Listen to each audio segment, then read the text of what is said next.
these players and the way that they're playing on the same page. So, Bearing fruits. exactly, binabalik nila sa one-on-one eh. Ginagawa nilang one-on-one. One-on-one. Sige, one-on-one yung kami kasi kampante kami na dumipensa. And siguraduhin nyo na pag nag-bad shot kayo or turnover, ta-transition kayo kasi yan ang ginagawa namin everyday. Rarat-rat kami off a stop. 83-55 now. Salt to the wound for Perpetual. Martinez is not giving up. He has 18 points so far. This is Velasquez, not wearing the mask he was wearing earlier. Dive for three. No. Gomez comes up with it. Forward pass to Quines. Nabantayan ng dalawa. He's on. Lumusot sa dalawa. Naagaw ni Rosales. And here comes Kurt Velasquez. The Junior Altos are just pressing the right buttons here.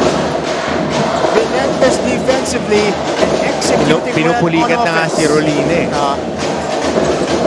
Velasquez from 17. No. Hanip yung dive, oh. 26 yung lamang. Nagsiset ng magagandang screens. Kumakrash ng rebounds. Tapos kumukuha ng extra possessions. Yan yung mga nakikita ng coaches. Didn't even need to do much in this game. Itong si LeBron James dive. 8 points, 10 boards, 2 assists, and 2 blocks with 2 steals. Not his usual numbers, but enough for them to dominate LSGH. Potador is doubled. Ortega, 3 to shoot. Runs into a crowd of white jerseys. Meantime, let's go back courtside. Here's the fourth quarter report of Flo Del Agua. Flo.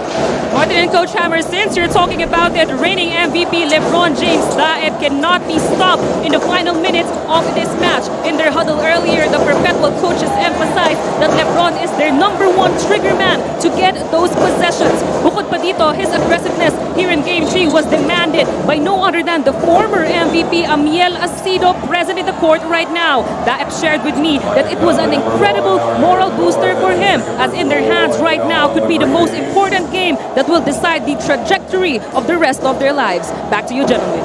Maraming salamat, Flo. Kung nandito pa yung Amiel Acido,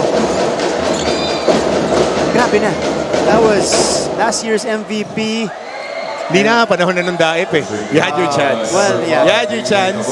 Ngayon yung Daep, he is ripe for delivery. And it's a vote of confidence, ha? Yeah. Na alam kasi ni Amiel na, you can do better.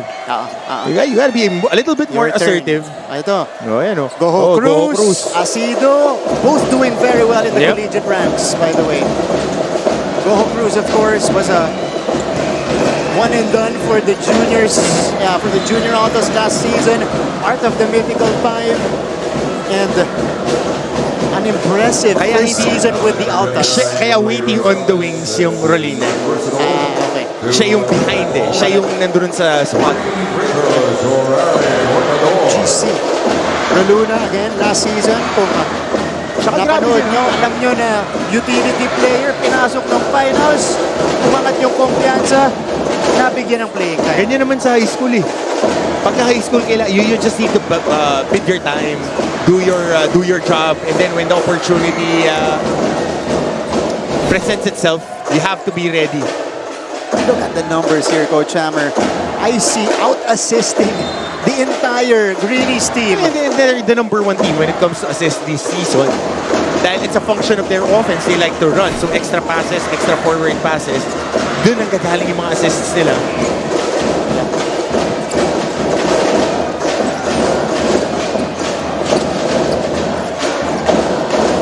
Rosales got deep. Look at these players from Perpetual.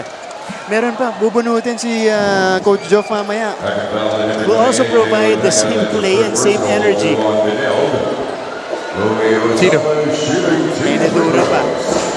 Yun ang next in line nila next year. Kasi parang ilan nag-graduate dito? 10 yata, 11. Siyam mag-graduate dito sa Siyam. Perpetual for Benilde. 3 lang yung matitira. Kaya sabihin na natin yung totoo. Sa high school, patandaan talaga ng player, pahinugan. Kaya the more that you get the young players exposed in higher level of competition, kaya you would take your hits to start off. But when it's their time, tulad itong Perpetual, nahinog din talaga to eh. Kasi 3 taon na naglalaro sa juniors tong si Daip. Si Pagulayan, 3 taon na rin. Since we reinstated the juniors tournament, andyan na yung dalawang yan. Masasandingan mo na. Oh. Si assistant coach Gerald Dizon ba ang nagmamando nun.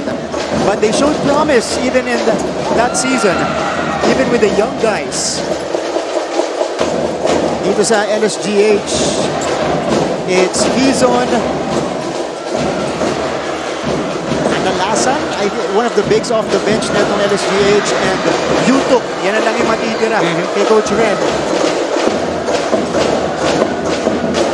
Let me correct myself. Kalanasan. Yeah, John Owen Kalanasan. 6'10"? Yeah. So isa yan sa mga matitira, but the rest are also graduating. Ram Sharma pulls it down, 85-59. Hirap. Parang pag nakakuha, gusto i-downhill. Mahirap gawin yan. So, ngayon, kailangan milk the clock. Time score management, 26.8. Gawin mo na 28. That's too easy for JD Pagulayan. Ngayon ko lang siya nakita ngumiti. 87-59. Sa 3 taong kino-cover natin siya. Ngayon ko lang siya nakita ngumiti. Ano to eh, Game competitor to. Tsaka nung tumangkat eh. Tumangkat pa. Nung nagsisimula to, medyo chubby-chubby na maliit. Na 2 guard niya, small forward, lumaki pa. At saka may tira talaga siya sa labas. Actually, pagbalik niya last season, Tumangkat, no? Tumangkat tsaka nagkalaman. Well, pagka isang taong ka naman sa nasa programa na ganyan, dapat talaga makondisyon ka. Even Jangro Luna, kapansin-pansin, got, beefed up, got some muscles in the off-season. Lalong-lalo na pagka naglalaro ka ng 1 round lang. 1 round lang kasi ang NCAA Juniors. Yeah. You need to be in tip-top shape right away. Mahustle pa. Itong si Lebron Dimes. Playing it until the very end. Yeah. The MVP LeBron Diep with 10 points now and 12 boards. Double-double. Kines letting it fly. Hasn't been falling here in the fourth. 6 out of 12 from the field is Gillian Kines. Mind you, he took 26 shots in game number 2. That just tells you how well Perpetual is playing him defensively. Today, ilan lang siya? 12. So, you're looking at 14 less shots with 3 more guys being sent to him every time he gathers. Kasi 2-foot gather umatake si Gillian Kines eh.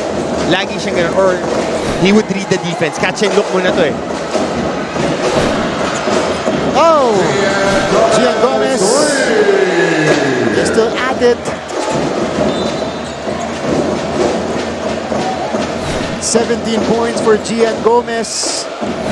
Yung tandem lang nila ni Gillian Kines. Nakukuha na ng puntos ni Coach Ren. 18 for Kines, 17 for Gomez. On the other side, check this one out for the Junior Altas. 5 players in double figures. 2 players with 9 points. Just a team effort for the Junior Altas today. AJ Tabuan.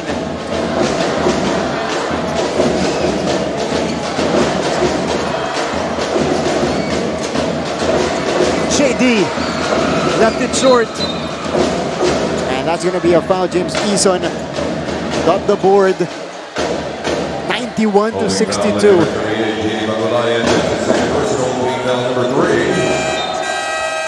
Saka Perpetual stuck with their game plan. Yeah. They saw it through. Pinaka-important was in the first quarter, that 5 3-pointers made by the defensive stoppers gave them the boost. Kasi if you remove the 15, manageable eh. Manageable, kayang bumuelo. Pero nung nabutas, the floodgates open. They never looked back after that. Precisely. Ito na yung Nitura. Ayan na. The youngest of the Nitura siblings. Number 24, si Lance Nitura, following the footsteps of Kuya Cyrus Nitura, who will be playing for the Mapua Cardinals next season. Also tearing it up in the offseason, Oo by naman. the way. Ayan. Tsaka yung paborito natin, yung balik NCAA. Sino? Cyril Gonzalez. Cyril Oo. Gonzalez. Welcome back to NC. 5 years to play daw ulit yun. Uy, matindi yun. Naalala mo pa yun? Oo. 94. Oh, you took. Diba, season 94 huli niya Oo. before he transferred.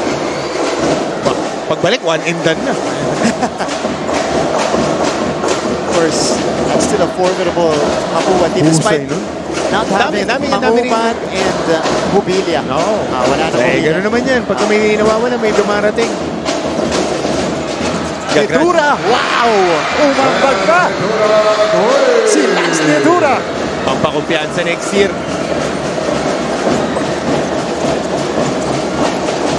Gian Gomez. Brandon Yutuk off the bank for Yutuk. That's his first triple of the game. Might be a little too late for Yutuk. They are down here by 29.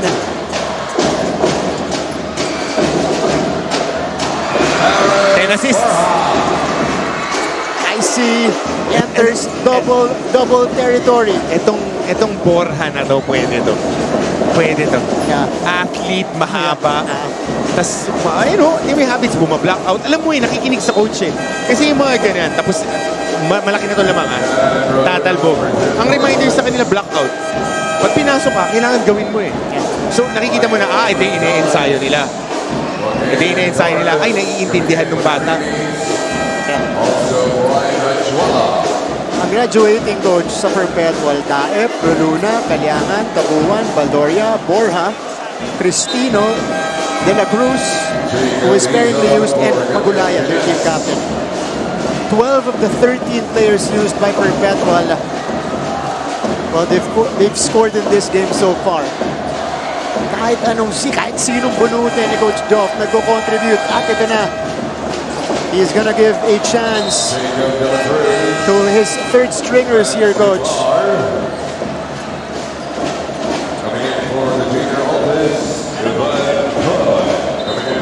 2:42 left. And 8 of the 12 with at least 5 points. Wow. They have 96 points on the board. This is above what they average in the season, which is better on 88 to 89 points. And they're doing it here in game number 3, the most important game of the season. Yun naman yan eh. Tsaka kita mo, fresh legs sila. Yeah. Yun lang naman yan eh. It's not a marathon sa juniors eh.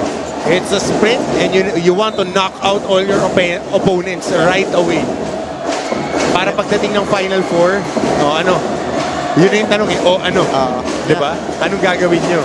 Anyway, we've seen it. Letran did it the past 2 years that they took everyone and they took them to the woodshed. And that's what Perpetual has been doing this season. Hindi pwede dito yung pa-relax, hindi pwedeng malambot ka rito to start the juniors. Pagka medyo pa-relax ka, tsaka medyo maarte ka, pag seminar niya lang sa Sparkle, yun, pwede ka doon. Pero pagka ganito, Brad, parang pwede ka naman sa afternoon na soaps natin, pero pagka ganyan, Brad, pag simula pa lang, at-ingatan na eh. right. Day 1 pa lang natin eh. And that's why they are a respected basketball program in the country. The final 2 minutes. And this is a perpetual program from the juniors to the seniors. They've been building something special the past few years. The past few years, nakita natin yan with Coach Mike Sigigit and then the transition to Coach Olsen. Now they became a destination spot with the help of Scotty Thompson. That's right. Nagkakapag-recruit na sila. And then Coach Joff handling the juniors coinciding with Coach Olsen na iisa na yung programa.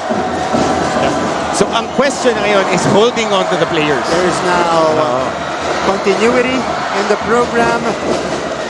At meron na rin yun. Yung streamline, yung programa, pwede magpatuloy sa kolehiyo. As we see this basket, everything going in now for Perpetual. That's Yupar putting it up and in. 65 seconds away for Perpetual. A championship for the Junior Altas.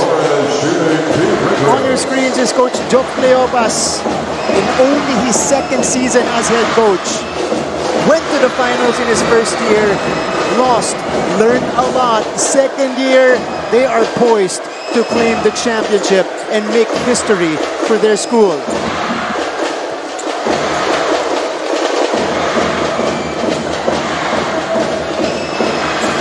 Nothing to be ashamed of if you're Coach Ren and the Greenies. They fought hard. They forced game 3. They just came up short here in game 3. All right, 98-65, under a minute left. We're just waiting for the final score.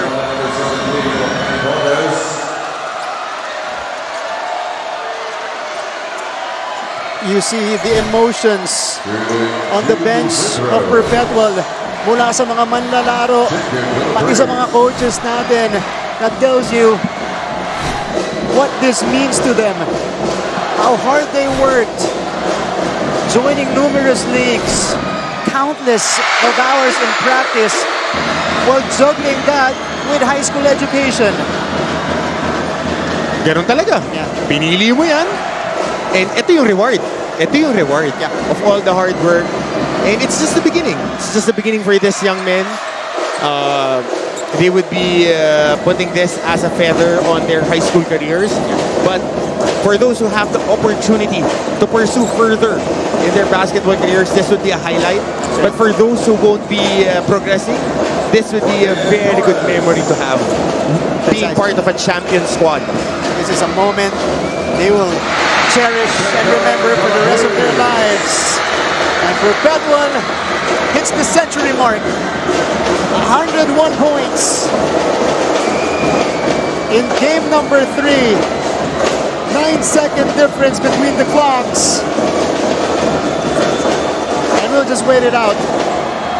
Zanoria bringing this one across. 12 seconds. 10 seconds.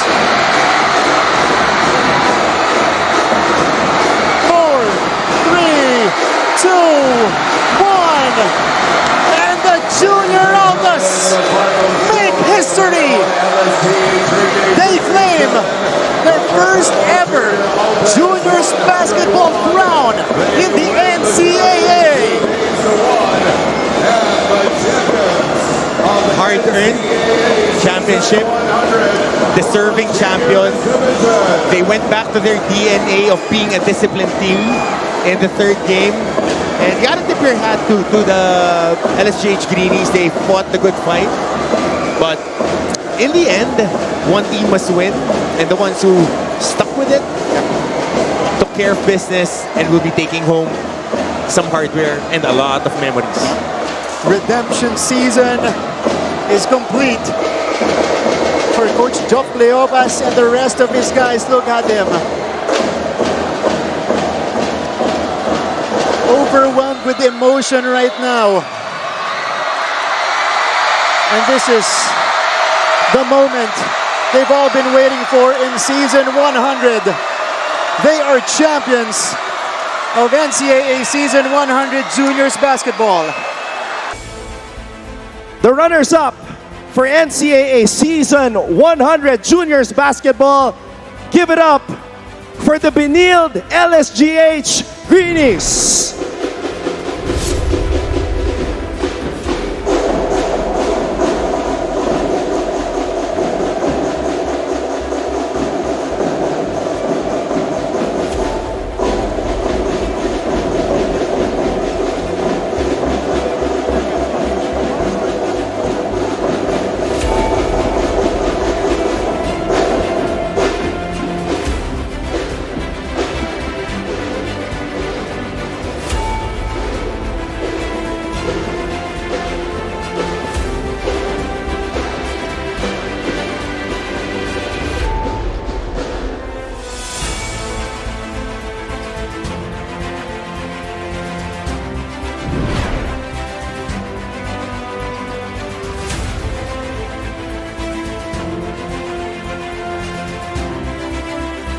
Benilde LSGH in the NCAA Finals for the second time in 3 seasons. A gallant stand for the Benildians and the Lasallians here in NCAA Season 100. Big ups and huge respect to Coach Renren Ritualo and his players. One more time, let's give it up for the Benilde LSGH Greenies.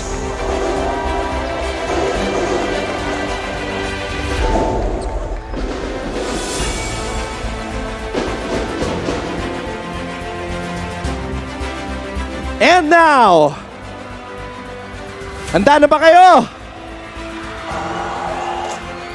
Let's make it official. They joined the NCAA in 1984. And after 41 years, they are champions in juniors basketball for the first time in history. Your champions of NCAA Season 100 Juniors Basketball, the Perpetual Junior Altas!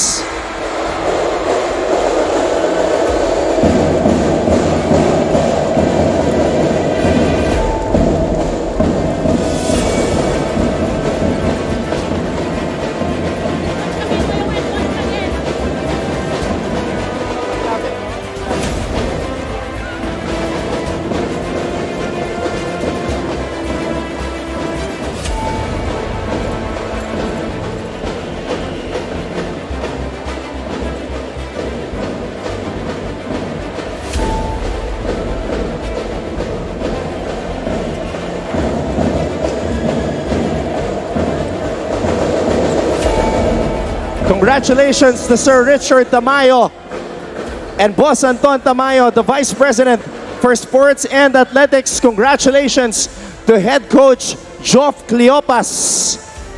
And all of the medals being given out to all of the players here by Coach Dax Castellano and Dr. Lorenzo, Sir Paul Supan, Sir Melchor Divina,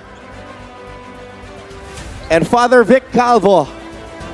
All right, everybody, let's back up a little bit for the photo op.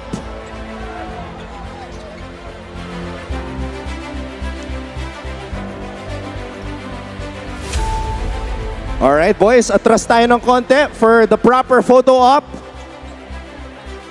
All right, now let's compress. This is epic. This is history right here.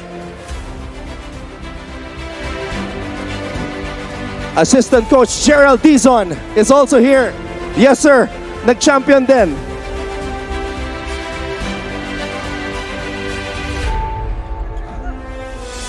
Alright. Handaan nyo na yung pinakamaangas nyo na pose. First time in history, baby.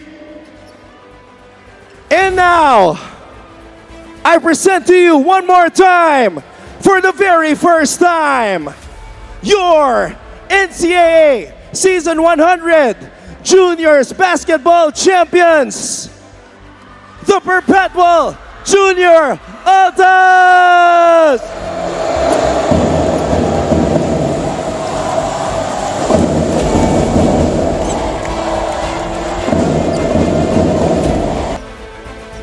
At syempre, ang huling individual award for the season, ang award for Finals MVP. Our Finals MVP averaged 13 rebounds per game, 11.7 rebounds per game, and 2.7 steals per game. Your NCAA Season 100 Juniors Basketball Finals MVP, LeBron James Dial!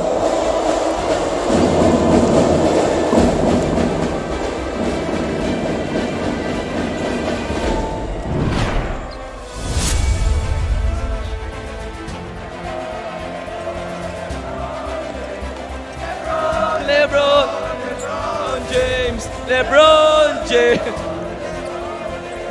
LeBron, the mic is yours.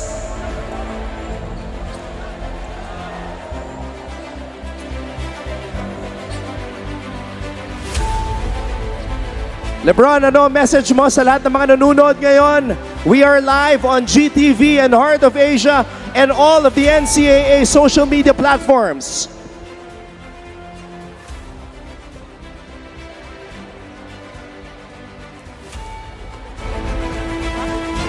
Go ahead, LeBron. Ano ang mensahe mo sa lahat ng mga nanonood?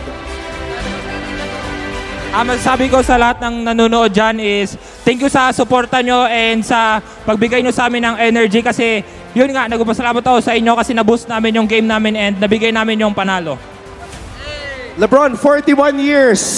Sumali ang Perpetual sa NCAA 1984. Kayo at mga teammates mo dito, hindi kayo makakalimutan ng buong NCAA at Perpetualite community. Ano masasabi mo? Marami sa inyo mag-graduate ngayon. Ang masasabi ko lang po is nagpapasalamat ako sa buong Perpetualite community kasi sila yung nagsuporta sa akin and tinulungan namin yung buong team and yun nga, shoutout sa inyo sa buong Perpetualite community. And ayun, nagpapasalamat ako kay Papa God. You know God did? God did! Congratulations, our finals MVP, LeBron James Diep. Meron pa isa. Our Coach of the Year. Alam na natin kung sino to. Our NCAA Coach of the Year, Coach Geoff Cleopas.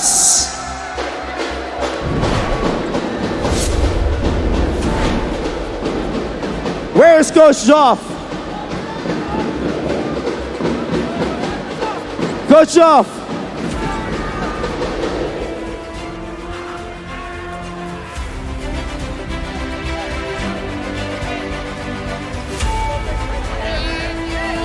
First time in history, Coach Geoff Cleopas is a champion head coach.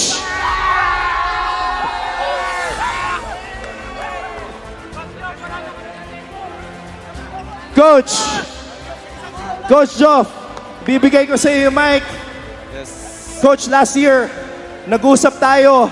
After game number 2, you were very emotional. You were in tears. You waited 1 whole year para makabawi. And this time around, you got the job done. How does it feel? Geoff Cleopas, champion head coach in the NCAA. Overwhelming feeling. Grabe. I mean, I don't know what to say, but one thing is for sure, na the reason why we got this victory, one thing for sure, is we need to go back to Jesus Christ and know His will. Hinanap namin yung will ni God. Ano ba talaga itong basketball para sa amin? Is it for just champion? Or you put meaning on this? So I put a statement na we need to fight for greater things, not just for us, not just for the team, but for Jesus' glory. So ngayon, ang pinangako ko sa God na right now, ngayon, praise God, nakuha namin victory is to share His good news. The good news is, He died for us on the cross. That whosoever believeth Him na nagpakamatay siya sa cross, nilibing ng 3 araw, and He rose again. It's just believe that siya nagpakamatay sa cross and our sins, as we repent, we receive Jesus Christ as our Lord and Savior, we will receive an eternal life to heaven. Wala na iba. That's the will of God. I told the boys kanina sa hotel, you know what guys? Pre, ano ba talagang gusto natin na ngayon mangyari? Ano ba talaga? Diba? Guys, hindi maririnig yung prayer natin if you don't know what's His will. And we pray, and you don't know who's your God is. Diba? Who's your God? Who's your God? Jesus! Diba? So, I told them, we need to seek God's kingdom. Know He's righteous. And as you pray, God knows that this is for us. If not, praise God still. So, wala na kami iba. Nothing special what we did. We just give our best. We put our relationship number 1. We put a triangle, God first, me and the team. So this is just a blessing. I will not say I'm not a good coach. No, I'm not. It's all my team. My coaching staff worked hard so much. They went to my house, nagpuyat. Also may mga ibang players na some injured here. Zildron, he worked so hard. Grabe. Grabe yung sacrifices namin. So, I don't know what to say. I can speak 1 hour to thank God. And you know what? What I'm saying right now is very important. This is what we want, to glorify Jesus Christ. And this is it. Praise God. All be to glory Jesus. Amen indeed. A man for his team and a man for God. A man of God. Champion head coach in the NCAA, Coach Joff Leopas. Coach, enjoy this one. Congratulations. The best is yet to come. Praise God. Thank you so much. Thank you so much.